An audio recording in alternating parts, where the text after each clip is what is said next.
Disney CEO Bob Chapek had a interview with the Wall Street Journal on a podcast, and they did a transcription of this podcast, and this is what you're looking at right now. And basically, the people on the podcast was talking about how Disney has evolved, and that obviously Disney is going to be 100 years next year, 100 years old, and what exactly Bob Chapek thought about the legacy that Disney has and how it's looking forward to the future. And there was a couple of interesting questions put in here, and I'll read through them, and then I'll let you think about what you interpret those answers to be. So he's just been asked about obviously diversity within Disney and within the movies that they've made. And in particular, it says here, well, it's interesting you say that. It's interesting that you mentioned Pinocchio, because they talked about Pinocchio. Because obviously one of the things we see in our volatile, in some ways divided world, is Disney often becomes a political football, partly because people feel so passionately about Disney and this. So I know you want to reflect things such as reachable families and all kinds of families, be contemporary, but you also get low back. I mean, Lightyear was banned in the Middle East because of same-sex kiss. You mentioned Pinocchio. I may be wrong, but I think the new Pinocchio, he doesn't change in the end. He accepts himself for who he is.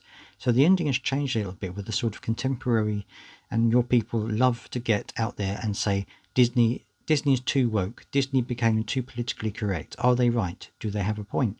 Is your take on those criticisms they are reaching a wide span of people? I think this transcript isn't entirely accurate. I think it's got a bit confused at some points. And Bob Chapek has said, I think the more complex situation, or I think the more complex something is, the more you have to really drill down into the basics, and we want our content to reflect the rich, diverse world that we live in. And again, I guess there's another way of saying catering to your audience, but the world is a rich, diverse place, and we want our content to reflect that. And we're so blessed to have the greatest content creators, and they see it similarly. But I think that's really good from the commercial standpoint as well, because when you appeal to a largest possible audience, and certainly we live in a world now where everything seems to be polarized, but I think we want Disney to stand for bringing people together, and I think we'll do that by diverse stories and diverse characters.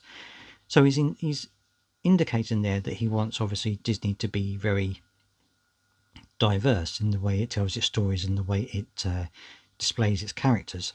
But he goes on to say, we talk about shaping our content a lot, and some of the pull of all these different forces, but in the end we have to follow our North Star, which again is storytelling and catering to audiences that actually love Disney and all the audiences that love Disney. Which is true. I mean, Disney is a big brand, and it has to cater to the biggest audience possible, the biggest audience that it can get.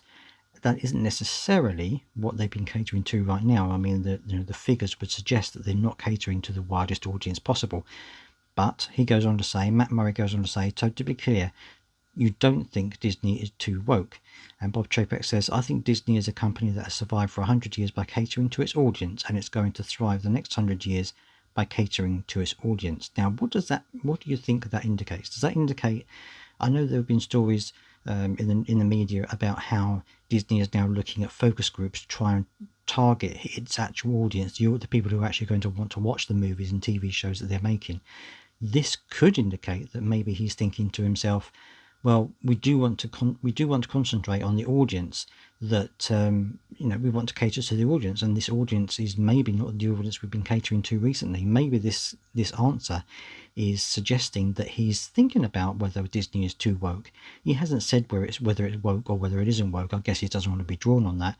But could this answer particularly be that he's maybe looking at what Disney was catering to in the past and what it needs to cater to in the future, and that's probably a very similar audience, maybe not in every way, but certainly an audience that wants good stories, good writing, good acting, good direction, good visual effects, all of the things that good movies have in them. And so maybe this is the way that the CEO of Disney is going. Maybe Bob Chapek now thinks that this is a different way to go. But let me know in your thoughts what you think about these answers, and whether you agree with me that perhaps he's going in a different direction, or do you think that maybe he's going to double down on the woke side of things and on the cultural differences, and plough on regardless. Let me know what you think down in the comments. I'll be very interested to hear. And also don't forget to subscribe if you want more content like this.